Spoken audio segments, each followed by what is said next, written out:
Kabar yang mau kami bahas ini agak tenggelam di tengah terpaan berita lain yang lebih bombastis. Tapi jangan salah, kalau telah para pakar dan keraguan sebagian politisi terbukti benar, dampak dari keputusan ini bakal panjang lebar. Keamanan data pribadi jutaan warga Indonesia sedang terancam. Pada 11 Juni 2020, Kementerian Dalam Negeri atau Kemendagri menaikkan kerjasama dengan 13 perusahaan swasta yang bergerak di bidang perbankan, perusahaan pembiayaan, hingga pinjaman online. Dealnya, Dukcapil Kemendagri bakal memberikan hak akses terhadap data kependudukan warga negara Indonesia kepada 13 perusahaan tersebut. Perusahaan yang kebagian durian jatuh itu diantaranya adalah raksasa di balik OVO, Shopee Pay Later, Pendanaan.com, dan Uang Teman. Secara resmi, pemerintah tidak sepenuhnya membuka gerbang belakang rumah kepada 13 perusahaan tersebut. Dirjen Dukcapil Kemendagri Zudan Arif Fakhrullah menyatakan bahwa Kemendagri hanya memberikan hak akses untuk melakukan verifikasi data. Pemerintah pun hanya memberikan akses kepada data nomor induk kependudukan atau NIK dan kartu tanda penduduk elektronik atau iKTP. Bagi industri fintech dan pinjaman online, akses ini dibutuhkan untuk meminimalisir risiko pinjaman fiktif. Ketika ada pengguna baru yang mendaftar, mereka ingin mencocokkan data diri pengguna baru tersebut dengan data resmi Dukcapil. Menurut pihak Dukcapil, tak sembarangan perusahaan pinjaman online bisa dapat akses data tersebut. Perusahaan yang bersangkutan harus mendapat izin beroperasi serta rekomendasi tertulis dari Otoritas Jasa Keuangan atau OJK. Pak Zudan bilang, ini bentuk dukungan nyata fasilitas negara untuk pertumbuhan ekonomi dan layanan publik bagi seluruh elemen bangsa dan negara. Menurutnya, data yang diverifikasi dan dibagi-bagi ini bakal digunakan untuk pelayanan publik, alokasi anggaran, pembangunan demokrasi, penegakan hukum, serta pencegahan tindak kriminal. Kalau kamu merasa ada yang janggal dari data kependudukan kamu dibagi-bagi ke perusahaan pinjaman online, kamu tidak sendirian. Langkah Kemendagri ini menuai kritik dari politisi maupun masyarakat sipil. Sebagian politisi risau karena data kependudukan yang melimpah dibuka kepada perusahaan fintech atau pinjaman online. Ketua DPP PKS Mardani Alisera misalnya menyatakan bahwa pinjaman online sering menjadi alat untuk menjerat masyarakat dan menjadi perpanjangan tangan pola rentenir. Setali Liga Uang, Wakil Ketua MPR Jazilul Fawait berpendapat bahwa banyak perusahaan pinjaman online yang pengelolanya belum akuntabel dan menyimpang dari aturan OJK. Ia pun bingung, kenapa data kependudukan sampai harus dibuka ke fintech? Jika perusahaan butuh verifikasi data, harusnya mereka bisa mendatangi langsung subjek data saja. Namun, ada persoalan lain selain akuntabilitas perusahaan pinjaman online yang bikin para pengamat kebakaran jenggot. Aturan untuk melindungi data pribadi penduduk sendiri masih belum jelas.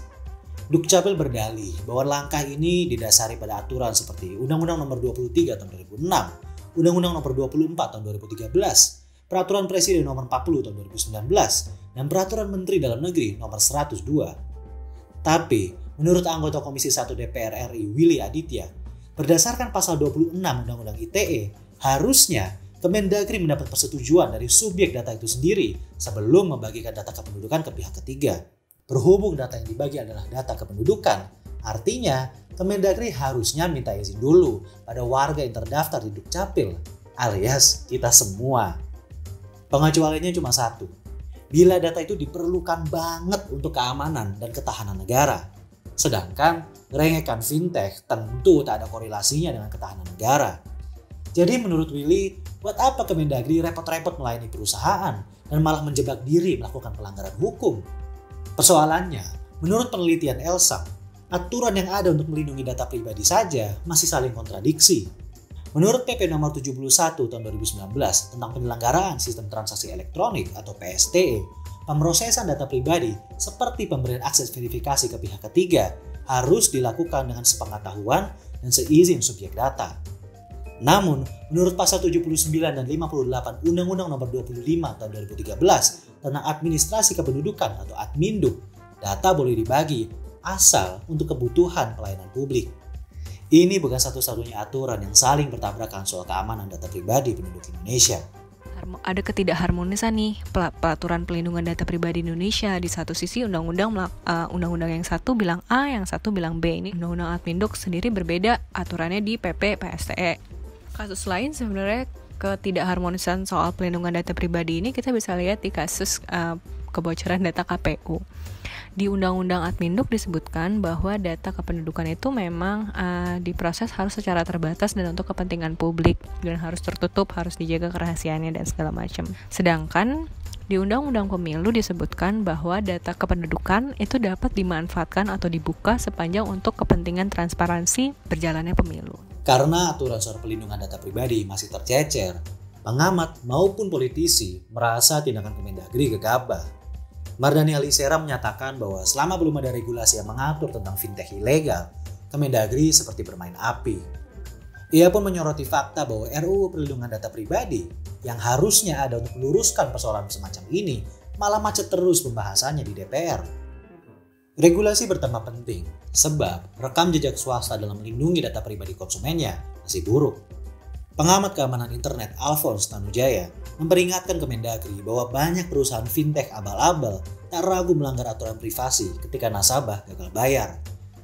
Yayasan Lembaga Konsumen Indonesia pun mencatat bahwa pada 2019, banyak aduan kasus pencurian data pribadi berasal dari bidang e-commerce dan fintech, khususnya pinjaman online. Jumlah kasus pencurian data online dari fintech hanya kalah dari sektor perbankan. Kasus kebocoran data Bukalapak dan Tokopedia juga menunjukkan bahwa mereka tidak mengamankan data dengan mumpuni. Data konsumen bocor saja sudah mengkhawatirkan, apalagi data kependudukan. Adanya penyalahgunaan data pribadi. Di satu sisi tentang data kependudukan atau enggak KTP lah ya, nomor NIK, itu kan sekarang masih menjadi basis atau kunci kita sebagai masyarakat Indonesia untuk mengakses layanan publik yang lain.